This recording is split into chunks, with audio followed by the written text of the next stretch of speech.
Au moment où Claudia nous donnait toutes ces informations, nous aurons quand même également retenu qu'il y a cette assemblée des chefs traditionnels du Cameroun qui s'est tenue hier du côté du palais des congrès de Yaoundé. On retiendra aussi que le tirage au sort pour la CAN au Maroc 2025 a également eu lieu hier du côté de Rabat. Je commence par les chefs traditionnels. Le pôle Ottawa, les chefs traditionnels Simel, ils ont tout simplement demandé au président Paul Biya d'être à nouveau candidat pour l'élection présidentielle 2025. C'est leur droit. C'est leur droit. Ils s'expriment au nom de leur association. Et je pense que la liberté d'expression, elle est effective au Cameroun. Chacun peut dire ce qu'il veut. Chacun peut émettre les souhaits qu'il veut, selon les intérêts des uns et des autres. Donc je ne vois pas pourquoi ça fait grand bruit. Est-ce que, comme je le prédisais déjà il y a quelques semaines, lorsque les hommes d'église, notamment les évêques de l'église catholique romaine au Cameroun, avaient estimé que la candidature du président Paul Biya était de trop, je prédisais qu'on risquerait d'avoir également d'autres forces au niveau de la société qui pourraient aussi se lever pour dire nous demandons plutôt au président Paul Biya de se présenter. Voilà donc les chefs traditionnels des 4 aires géographiques du Cameroun qui se sont tenus hier avec une autre information. Leur chef, c'était le Lamido, Alim Ayatou, paix à son âme, qui n'est plus de ce monde. Maintenant, il s'agit de Sa Majesté Ndjomo de la Leki, qui devient le chef de tous les chefs traditionnels du Cameroun. Non, les chefs se sont donc levés pour soutenir le président. On dira que c'est parti pour un petit tour en termes de soutien et contre-soutien. Oui, mais je pense que tout le monde doit s'exprimer librement. Il ne faudrait pas que lorsque d'autres diront qu'ils ne soutiennent pas, qu'on tombe sur un bras raccourci. C'est le jeu politique. Et le jeu politique, c'est l'offre et la demande. Qu'est-ce que les chefs politiques, les chefs traditionnels au Cameroun, peut-être qu'ils ont bien des avantages avec le président Paul Biya, d'ailleurs qui leur a fixé un salaire, c'est des salariés de l'administration camerounaise. Tout à fait. Donc, les chefs de premier, deuxième et troisième degré bénéficient désormais d'un salaire mensuel. Voilà. Donc, pour eux, il est peut-être de bon ton de continuer dans cette lancée. Tout comme pour l'Église, il est de mauvaise loi que le président se présente, mais tout ça participe du jeu politique. Et cela doit se faire dans une ambiance saine. Pierre Blériot, Niemek, tout cela participe du jeu politique. Cela doit se faire dans une ambiance saine, selon Monsieur Toua. Les soutiens du président Paul Biya se lèvent donc de plus en plus. Votre regard? Alors, vous savez que la chefferie traditionnelle a été violée. Comment ça? Au Cameroun. De plus en plus, des forces exogènes, des forces administratives s'introduisent dans les familles pour fabriquer des chefs. Première chose. Deuxième chose, parmi ces chefs, j'ai lu qu'il y avait Sa Majesté Famdongo. Parmi les signataires, peut-être vous n'avez pas tout le document. Les chefs qui ont... Mais il est chef. Oui, de 3e degré. Bon, je lis aussi Alim Ayatou, c'est ça, qui était... Oui, c'est lui qui était le chef. Qui était en même temps... Lamido. Qui était Lamido et qui avait assumé de hautes fonctions. Il y a que leur chef suprême, avant le président Paul Biya, c'est le Minat. Tout à fait. Qui a assisté à leur réunion. Je crois que c'est la dictée préparée. Comment ça? Vous faites votre réunion. Et puis il y a le Minat, votre chef suprême qui est là. Oui, c'est le non, il n'a pas à être là. Mais toi, tu as dit que c'est le chef des chefs traditionnels. Oui, donc, quand je l'ai dit, c'était pour m'en moquer. En fait. C'est la tutelle. Si les journalistes doivent débattre de leur vie, on n'a pas besoin de la présence du ministre de la Communication. Il peut ouvrir les travaux, partir. Donc, de toutes les façons, chaque village a son chef, chaque personne a son chef. Moi, mon chef n'était pas dans l'affaire là, donc je ne connais pas ces chefs.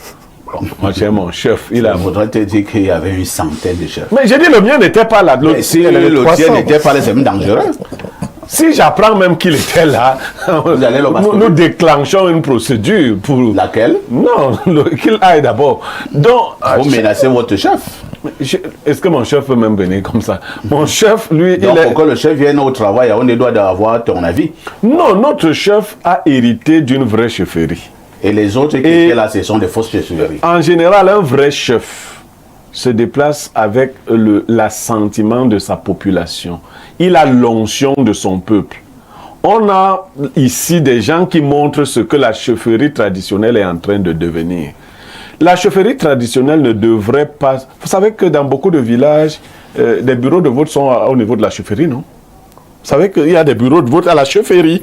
On vote à la chefferie, on vote dans les écoles.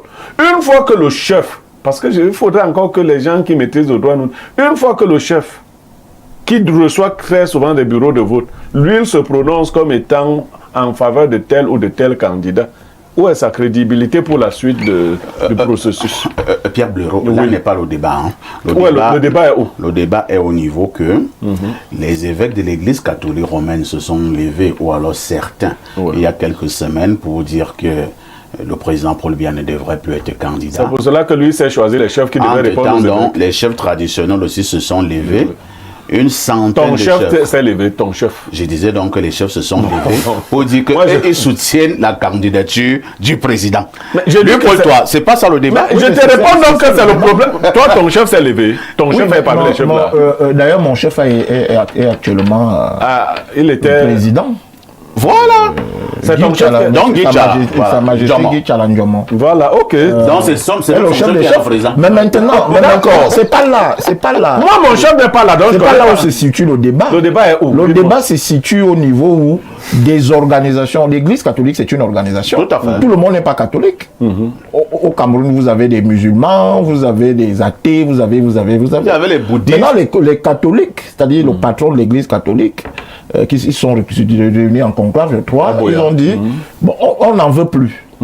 C'est leur... Et vous savez quel était le débat, non? Que les catholiques n'ont pas... L'Église n'a pas à s'en mêler. Oui, mais c'est pour ça... Mais les chefs, eux, ils ont à s'en mêler. Non, c'est pour ça que j'ai dit ceci. Ah, c'est la réaction du RDPC. C'est pour ça que j'ai dit ceci, d'accord? Tout cela participe du jeu politique. Mais maintenant, on doit laisser les uns et les autres s'exprimer de façon libre. Si on avait donc commencé, quand les évêques l'ont fait, comparaison n'étant pas raison, si on avait commencé à dire que tout cela participe du jeu politique, on n'aurait pas fait ce rendam qu'on a fait. On a même monté des catholiques pour insulter les évêques. On n'a que deux factions. Hein.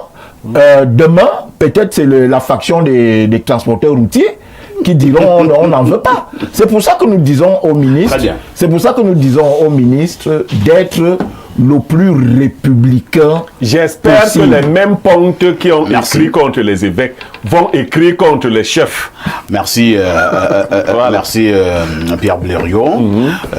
Nous allons également dire que hier, c'était un grand événement du côté de Rabat. On retient que le Cameroun sera donc au groupe F pour la Coupe d'Afrique 2025. Il y a eu tirage au sort au niveau des matchs de poule. Hein. Le Cameroun est donc logé au groupe F. Il affrontera la Côte d'Ivoire, le Mozambique et le Gabon.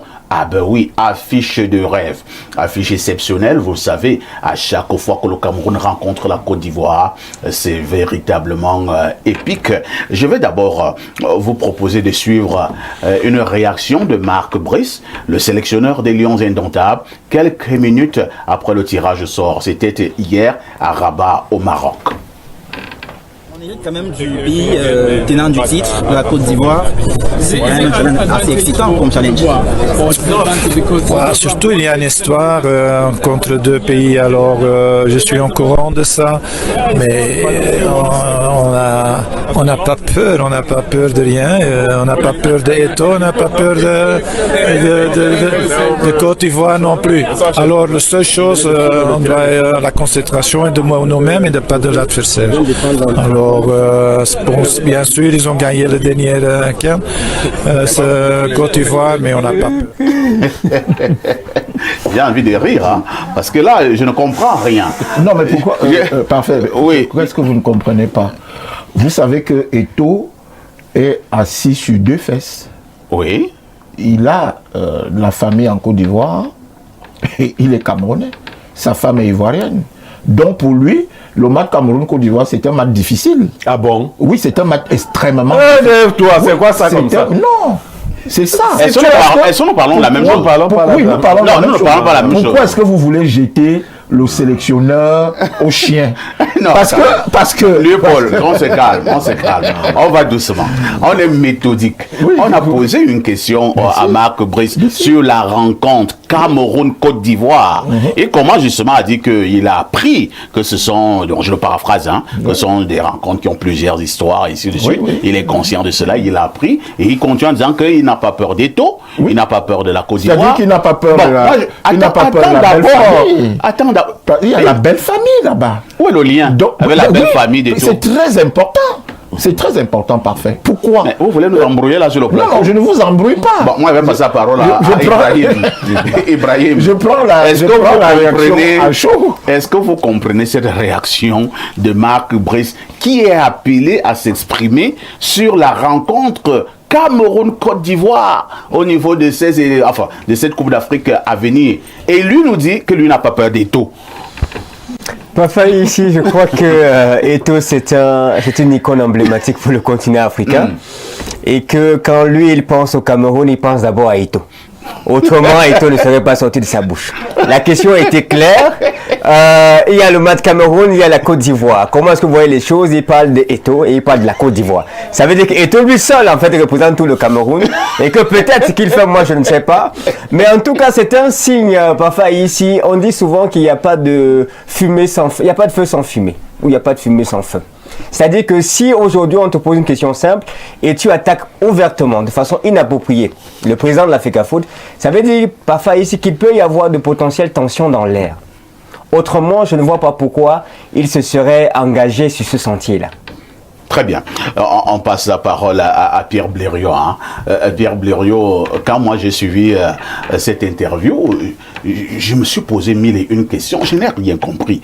Mais finalement, notre sélectionneur, le Belge Marc Brice, il voit Eto'o partout, il voit Eto'o dans ses rêves, il voit Eto'o quand il mange, il voit Eto'o lorsqu'il va emprunter son véhicule, il voit Eto'o partout. Bon, parfois ici, vous savez, j'ai beaucoup de gêne à parler encore de cette affaire en général, lorsque ce nom revient. Mais puisque vous insistez, je vais vous faire remarquer 2 choses. Oui. Parfait ici est DG d'une structure, je me rappelle, et son PDG veut aller, c'était une télévision, son PDG veut aller débattre de l'achat d'une autre télévision. Il prend l'ancien DG pour qu'ils aillent débattre. Quel est le rapport? Mais, alors Parfait va dire que je n'ai pas peur de ce DG. D'accord? Je n'ai pas peur de... En fait, est-ce que vous-même, vous avez vu la disposition des sièges lors de cette affaire? C'est-à-dire le président de notre fédération est allé, comment vous appelez ça, à la cérémonie de tirage au sort. Il se faisait accompagner de qui? Soyez honnête. Qui était assis à côté de lui? J'ai pas prêté attention. Hein, l'ancien sélectionneur. Oui, Robert était devant. Oui. Non, il n'était pas sur le même niveau quand même. Hein. Il était devant. Ça veut dire que vous ne voulez pas comprendre ce que je dis. Marc Brice est bien éloigné là-bas. Oui. Il n'est pas avec eux. Eux, ils sont assis dans le même bloc. On est d'accord? Au moins, Ibrahim, on est d'accord qu'ils sont dans le même Robert est devant et toi, il est juste là derrière. Quel est le message? C'est-à-dire, c'est parfois ici le directeur. Mais c'est l'ancien directeur qui est assis avec toi. Donc, je n'ai pas un seul adversaire. J'ai comme adversaire la Côte d'Ivoire.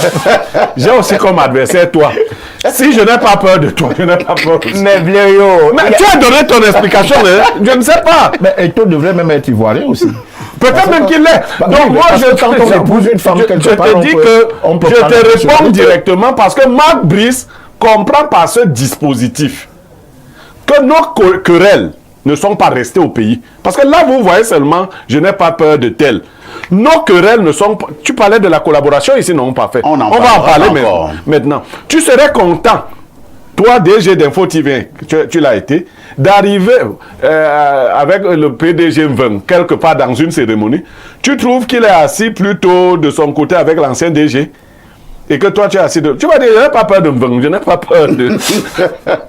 Donc en fait, moi je dis que Marc Brice c'est mon garçon. Merci. Moi-même je suis comme lui. Je n'ai pas peur des deux là. On a compris. Voilà. Tu as compris. Joseph Zambou. Voilà. Moi je veux toujours comprendre parce que vraiment, j'insiste que je vais être méthodique.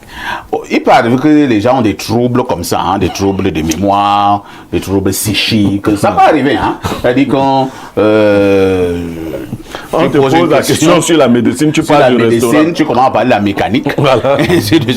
Joseph Zambou, vous avez compris quelque chose dans la réaction de Marc Brice lorsque le journaliste est clair. Il lui demande en tant que sélectionneur des Lions Indomptables, lui qui va affronter la Côte d'Ivoire, quel est son sentiment? Lui commence à nous dire qu'il lui n'a pas peur d'Eto. Non, en réalité... Eto est ivoirien. C'est une situation quand même difficile parce que personnellement, je vais avoir un regard en tant qu'acteur de la communication et je sais comment ça se fabrique pour se faire intéressant dans un événement. En réalité, il n'y avait que ce sujet-là qui pouvait faire en sorte que la présence de Marc Brice soit connu de tous dans cet événement parce qu'il en a essayé plusieurs fois sans calculer et ça a fait des gros buzz, des grands titres et il est fort probable qu'il soit à cet événement et qu'on ne sache même pas qu'il est là. Bon, il fallait à tout prix qu'on sache qu'il était là. Donc pour qu'on sache qu'il est là, il doit parler de tout. Bon, aujourd'hui, on est en train de parler à la télévision. On sait qu'il était là désormais. Merci. Vanessa, votre réaction, je suppose que la chose footballistique vous intéresse aussi. Et comme Bleureux veut nous embrouiller, il veut savoir si vous également, vous n'avez pas peur d'Eto. Déjà, je n'ai rien contre Eto, donc du coup... voilà. Tu n'as pas peur de lui? Moi, je vais commencer à avoir peur de quelqu'un avec qui je n'ai pas de problème. Maintenant, pour revenir à ce qui a été dit par le sélectionneur des Lions Indomptables, je ne sais pas si il marche avec Eto dans sa tête, peut-être on va lui dire ainsi. Mais toujours est-il que Eto, c'est quelqu'un qui l'a certainement impacté, soit de façon positive ou négative, je ne sais pas. Mais évoquer Eto lorsqu'on parle des joueurs du Cameroun, moi je ne vois pas l'importance de le faire. Ça revient parce que l'autre... Zambou. Lui, il a dit sur le plateau, peut-être il voulait se faire remarquer et il ne savait pas comment le faire.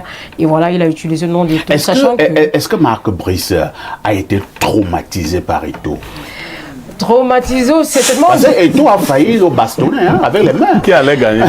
C'est parce qu'il arrive. Tu es sûr que c'est lui qui allait gagner? Selon moi, il arrive avec une vision d'implémenter ses règles à lui. Mais il a vu quelqu'un qui ne se laisse pas faire, quelqu'un qui ne se laisse pas dominer, qui travaille avec des règles et des normes. Et je me dis que c'est à ce niveau qu'ils ont eu des confrontations. Et jusqu'ici, il n'a pas encore eu l'occasion, alors il n'a pas encore pu digérer ce qui s'est passé dans les jours antérieurs. Donc moi je pense simplement que c'est quelqu'un qui est peut-être un peu frustré entre guillemets et qui est obligé par moment de s'exprimer comme ça pour se faire entendre. Alors, merci. Oui, Léopold, je pensais que vous aviez à parler. Non, il faut insister sur cet élément-là. Ah bon? Et tout a des enfants ivoiriens, non? Et où est le problème? Sa femme est ivoirienne. Voilà pourquoi Marc n'a pas fait de lui. Oui, c'est pour ça, parce que